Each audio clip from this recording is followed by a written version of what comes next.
The research I would like to share with you today, especially in association with this particular picture, is quite astounding. Now, this achieved here, what this is, let me explain real fast, is this is phosphorylated tubulin-associated units, phosphorylated tau, which is associated with a lot of neurological disorders like Parkinson's disease and Alzheimer's and so on and so forth. All right, and this is the tau in an area called somatosensory cortical, neurons. All right, this result, what you see here, was a clearance of these not so great phosphorylated tau proteins within 21 days.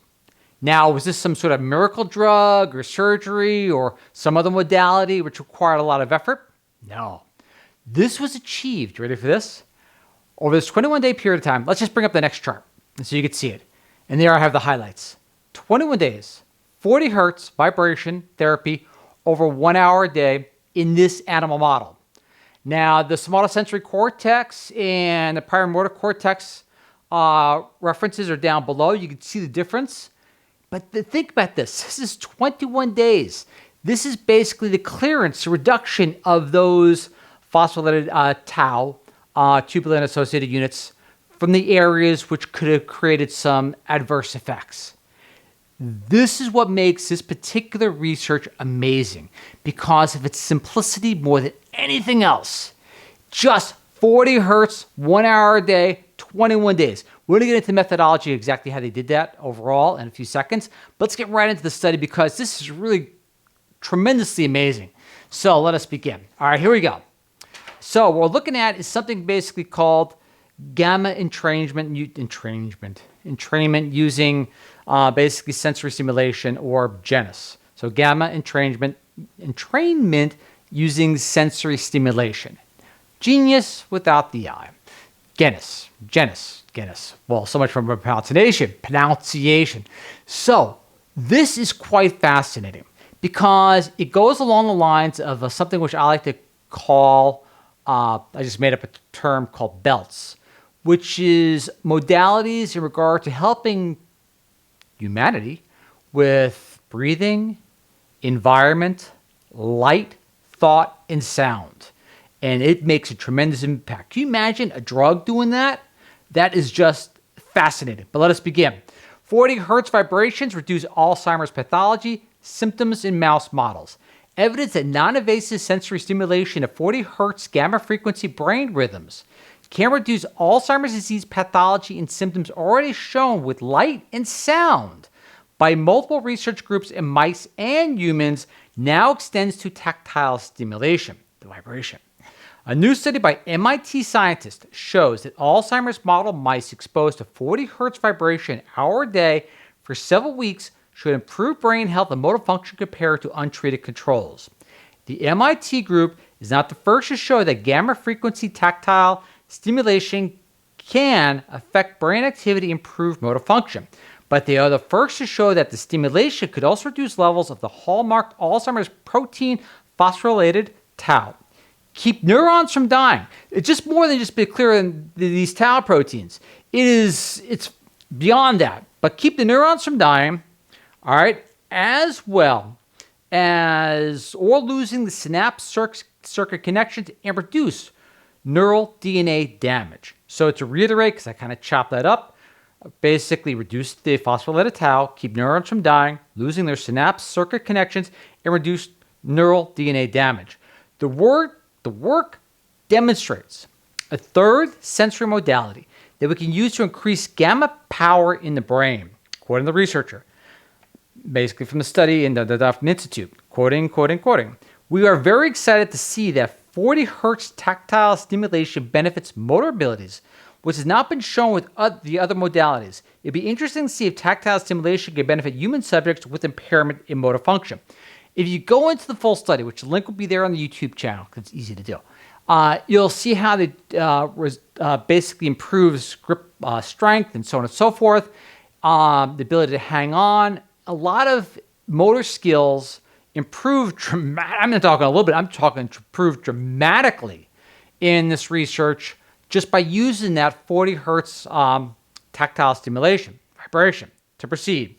In a series of papers started in 2016, a collaboration led by, I hope I'm pronouncing this appropriately, Size Lab, had demonstrated that light flickering and or sound clicking at 40 hertz, a technology called, as we expressed earlier, GENUS, for Gamma Entrainment Using Sensory Stimuli. I know you hear entrainment, you think of quantum.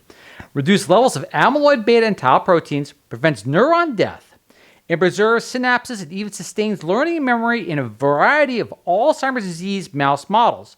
Most recently, in pilot clinical studies, the team showed that 40 hertz light and sound stimulation was safe, successfully increased brain activity and connectivity, and appeared to produce significant clinical benefits in a small cohort of human volunteers with early-stage Alzheimer's disease. Other groups have replicated and corroborated health benefits of the 40 hertz sensory stimulation, and MIT has a spin-off company, which I'm not going to promote, but you see the name right there as it is. After they did the research, still, they deserve the credit, has launched stage 3 clinical trials of light and sound stimulation as an Alzheimer's treatment. So it's really kind of interesting because you're going away from the traditional allopathic type medical modalities as far as chemicals.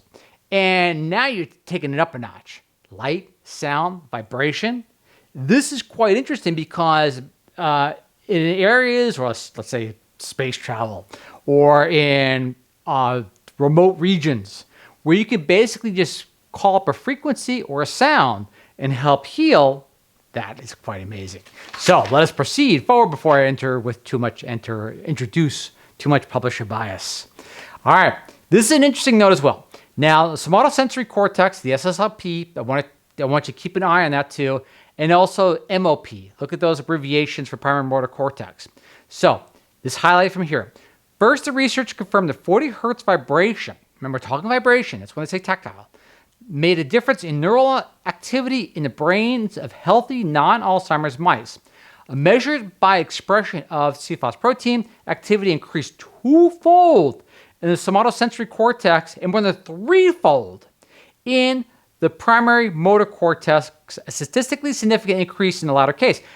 Can you imagine that? We're not talking even animals with disease. So you're talking a baseline, and then this 40 hertz vibration comes in for an hour a day for a certain length of time, and you're looking at basically improvements in those areas beyond the base. Think about that.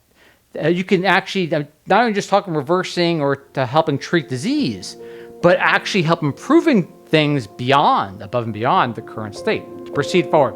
All right, I'm going to look at a little bit of the methodology here, just to give you an idea, because it's quite a fast review. So there we are, it's the audio systems and everything else that you used. But at the same time too, look at the graph below. That gives you a quite amazing perspective as well. And you notice the difference in the colors and the lights, for example, the activity of the different aspects of the 40 hertz vibration. It's pretty visually stunning in that type of light. So MIT did a really cool introduction to this research, for us at least, which was quite fascinating just the same. Now let's go to conclude. The current study, along with our previous studies, obviously I'm quoting, using visual or auditory, GENUS, remember, demonstrates the possibility of using non-invasive sensory stimulation as a novel therapeutic strategy for ameliorating pathology and improving behavioral performance in neurodegenerative diseases, the authors conclude. So that is quite amazing. And you have to give MIT, and obviously, a tremendous amount of credit, because you're looking at these treatments which are extremely simple to carry through. And now it's making sure through trials and things along those lines, whether it's safe to use on a regular basis for humans, and then just take it from there. That's what I call incredible research. Something that's within everyone's grasp, just finding the right way, best way, and how long to do it. Again, gratitude to the researchers. Falls into the GENUS, which I like to thank. Again, belts, breath, environment, light, thought, and sound, which is the next horizon, I believe, in medical modalities or treatments. And also to gratitude for watching, and I look forward to see you once again next week. Pretty cool. Link will be there on the YouTube site, just the same. Catch y'all next time.